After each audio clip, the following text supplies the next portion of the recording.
इस वीडियो में हम देख रहे हैं कि जो HTTP है वो दो टाइप के मैसेजेस ट्रांसमिट करता है web browser and web server के बीच में, एक रिक्वेस्ट एक रिस्पॉन्स। तो message which is transmitted between web browser and web server is of two types. First is request message and second is response message. तो इस video में हम पहले रिक्वेस्ट मैसेज डिटेल में पढ़ेंगे और नेक्स्ट वीडियो में हम पढ़ेंगे रिस्पॉन्स मैसेज। रिक्वेस्ट मैसेज का फॉर्मेट क्या होता है, पहले रिक्वेस्ट लाइन होती है, फिर हेडर होती है, फिर एम्प्टी लाइन होती है, फिर इसकी बॉडी रहती है जो मैसेज से रिलेटेड इन्फॉर्मेशन सेंड करनी होती है HTTP प्रोटोकॉल को, वो बॉडी पार्ट में आता है। Whenever you enter a URL in the address box of the browser translates the URL into a request message according to the specified protocol, that is HTTP Hypertext Transfer Protocol, and send request to the server। जैसे ही आप browser की address box में URL enter करते हो, वैसे ही क्या करता है ब्राउज़र उस URL को ट्रांसलेट कर देता है एक रिक्वेस्ट मैसेज में, जिसका फॉर्मेट ये रहता है। ये जो फॉर्मेट होता है ये किसके अकॉर्डिंग, ये जो रिक्वेस्ट मैसेज वो प्रिपेयर करता है वो किसके अकॉर्डिंग रहता है, according to rules of the HTTP protocol. और फिर इस रिक्वेस्ट मैसेज को किसको सेंड कर देता है, सर्वर को। तो चूंकि हमने देखा तो मैसेज में, क्योंकि रिक्वेस्ट मैसेज में पहले होती है रिक्वेस्ट लाइन, तो रिक्वेस्ट लाइन में क्या होता है, इट कंसिस्ट ऑफ 3 पार्ट्स कि किस टाइप की रिक्वेस्ट सेंड की जा रही है, रिक्वेस्ट टाइप, URL क्या है और HTTP वर्जन कौन सा यूज कर रहा है ब्राउजर या क्लाइंट कंप्यूटर पे HTTP का कौन सा वर्जन यूज किया जा रहा है। रिक्वेस्ट टाइप या जिसे कह सकते हो मेथड जो है, ये क्या रिप्रेजेंट करता है, it indicates the type of request a client wants to send. Client किस टाइप की रिक्वेस्ट जो है वो सर्वर को भेजना चाहता है, रिक्वेस्ट टाइप से पता चलता है। ठीक है, हम देखेंगे कि कौन कौन से रिक्वेस्ट टाइप होती हैं आगे की स्लाइड में। तो request line is used to retrieve data from the server, this command tells the server to do specific task. तो रिक्वेस्ट लाइन क्या होता है, रिक्वेस्ट लाइन क्यों भेजनी पड़ती है रिक्वेस्ट मैसेज में, क्योंकि ये सर्वर को बताती है कि हमें किस टाइप का डेटा जो है उससे चाहिए। तो जो भी स्पेसिफिक टास्क वो सर्वर को बताना चाहता है वेब ब्राउज़र, वो किस में रखता है, HTTP रिक्वेस्ट मैसेज के रिक्वेस्ट लाइन में। ठीक है, जैसे फॉर एग्जांपल अगर हमने ऐसा टाइप किया http://www.yahoo.com/doc/index.html, इसका रिक्वेस्ट मैसेज क्या हो जाएगा कि गेट मेथड मतलब उसे एक फाइल सर्वर से चाहिए, कौन सी वाली फाइल चाहिए, जिसका पाथ क्या है, doc/index.html चाहिए। रिक्वेस्ट टाइप इसमें क्या हो गई, गेट।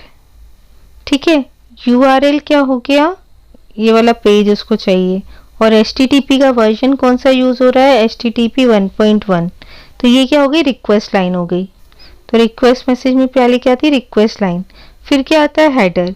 ये वाला पार्ट जो दोनों है ये क्या है, हेडर है कि होस्ट कौन सा है, किस वेब सर्वर से उसे कनेक्ट करना है, www.yahoo.com से, और उसने ये इंफॉर्मेशन भी प्रोवाइड की हुई है सर्वर को, वो जो फाइल सेंड करे उसका फॉर्मेट अगर GIF या JPEG है तो ही सेंड करे, क्योंकि ब्राउज़र जो है वो सिर्फ इन दोनों फॉर्मेट को ही एक्सेप्ट कर सकता है। अगर हमारे वेब ब्राउज़र जो है वो पर्टिकुलर इमेज फॉर्मेट को ही सपोर्ट करता है तो वो सर्वर को ये भी बता देगा कि ये जो फाइल है इस फॉर्मेट में होनी चाहिए, तभी उसको सेंड कर।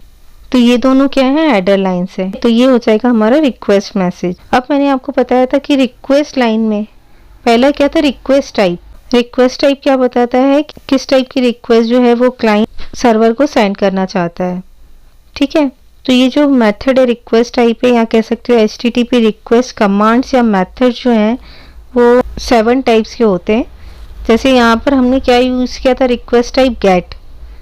हम सर्वर से क्या करते हैं, इस गेट का मतलब क्या था, देखो, when client wants to retrieve a resource और web page from the server. जब भी क्लाइंट को कोई वेब पेज या कोई इमेज या कोई भी डेटा सर्वर से चाहिए होता है तो वो रिक्वेस्ट लाइन में रिक्वेस्ट टाइप क्या रखता है, गेट, कि उसे ये फाइल जो भी उसने URL में टाइप किया उसको उसे सर्वर से एक्सेस करना है।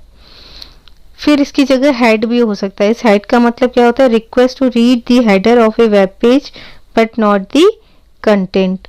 तो इस हेड का मतलब क्या है कि वो सर्वर को ये रिक्वेस्ट करना चाहता है कि वो हेड वेब पेज के हेडर को रीड करना चाहता है, ना कि उसके कंटेंट को, क्योंकि जो रिस्पॉन्स सर्वर भेजेगा उसमें क्या होगा, हेडर भी होगा और उसके कंटेंट्स भी होंगे।